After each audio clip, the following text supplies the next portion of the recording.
Welcome to the Phone Arena video review of the HTC EVO 4G. The EVO 4G is definitely the IT device of the year so far, and rightfully so.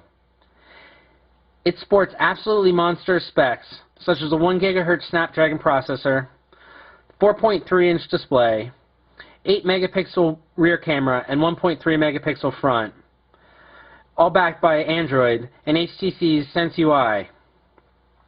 On top of that, the kicker is that it runs on Sprint's 4G network, making this the first 4G device available to consumers. As you can see, the EVO 4G is big. We have medium-sized hands, and it overwhelms them. It's not entirely overwhelming, though. It feels very sturdy. It's a thin device, clocking in at just over 12 millimeters. For comparison, Sprint's Hero is 14. It actually feels pretty good in your pocket. While it's very tall, the thinness allows it to just slide right in. It is heavy, however. 6 ounces is much more than most of the other phones on the market, even premium phones like the iPhone. The construction is extremely solid, however. There isn't a loose wiggle or anything that you can be found on the EVO 4G. One of the unique features is the kickstand. This allows us to set the EVO 4G down and watch video on the large screen. The kickstand is spring-loaded. As you can see, it doesn't close until we get it to a certain part. Then it kind of snaps in on its own. The mechanism is very sturdy, and we have no doubt that this will hold up for the life of the phone. You can see a little bit of the red peeking behind the kickstand, as well as along the camera, and just a touch on the top.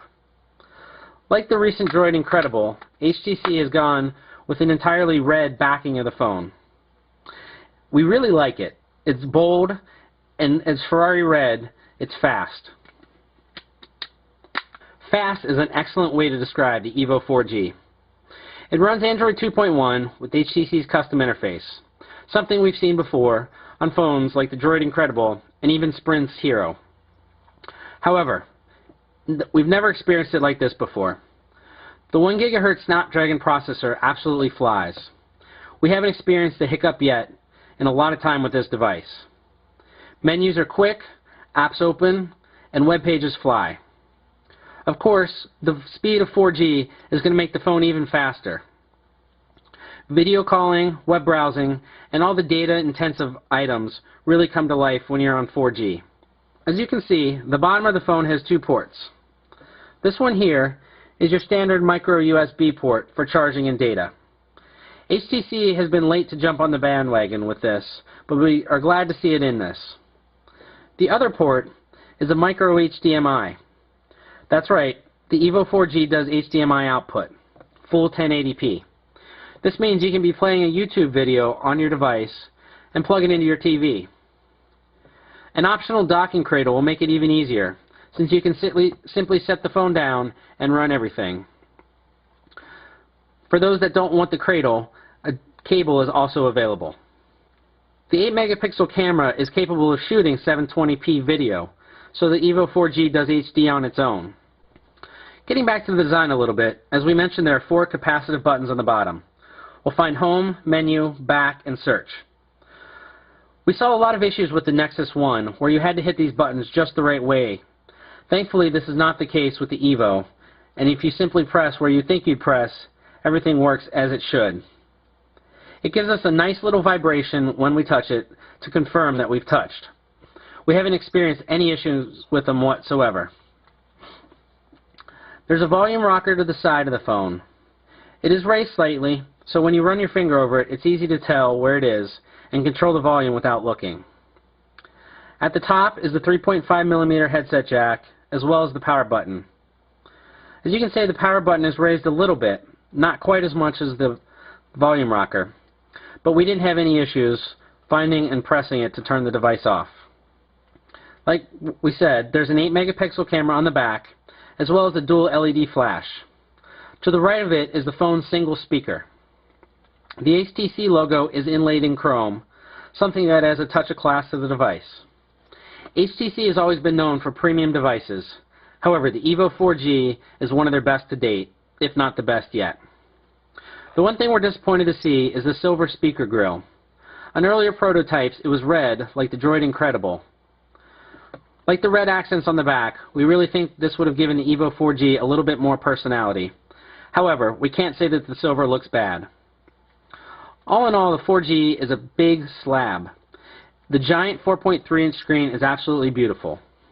We had very little issues reading it outside. Multi-touch works well, and it looks great. That said, HTC continues to only use 65,000 colors in the display, as opposed to at least 262,000, or even better yet, 16 million, like the iPhone, the Pre, or the Motorola Droid. There's not a huge difference, and only the most discerning eye would notice it. But on such a high-end device, we would have liked to have seen the most high-end specs available. There has been some rumblings about the fact that this is a TFT display as opposed to AMOLED. However, we have no issues with it. It's bright, it's crisp, it's vibrant, and we can read it outdoors.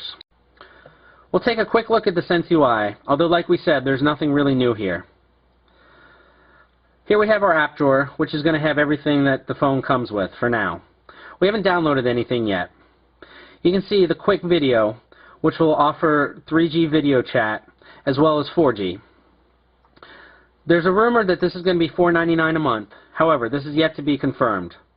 The standard quick program, which streams off the back camera or the main camera, but does not do both and does not offer the chat, is free. One of the other intriguing apps is the Sprint Hotspot. Sprint Hotspot is very simple to use. Here we have a little quick tutorial. It's asking us to name it, and it sets up a default password, although we can change the security as well as the password. Up at the top, we simply press to turn it on. It's processing, and it's going to be broadcasting Wi-Fi here in a second. It's very easy and quick to set up. We had no issues with it, and everything's working well. One of the nice features is that one of the widgets that we can have, let's add it real quick.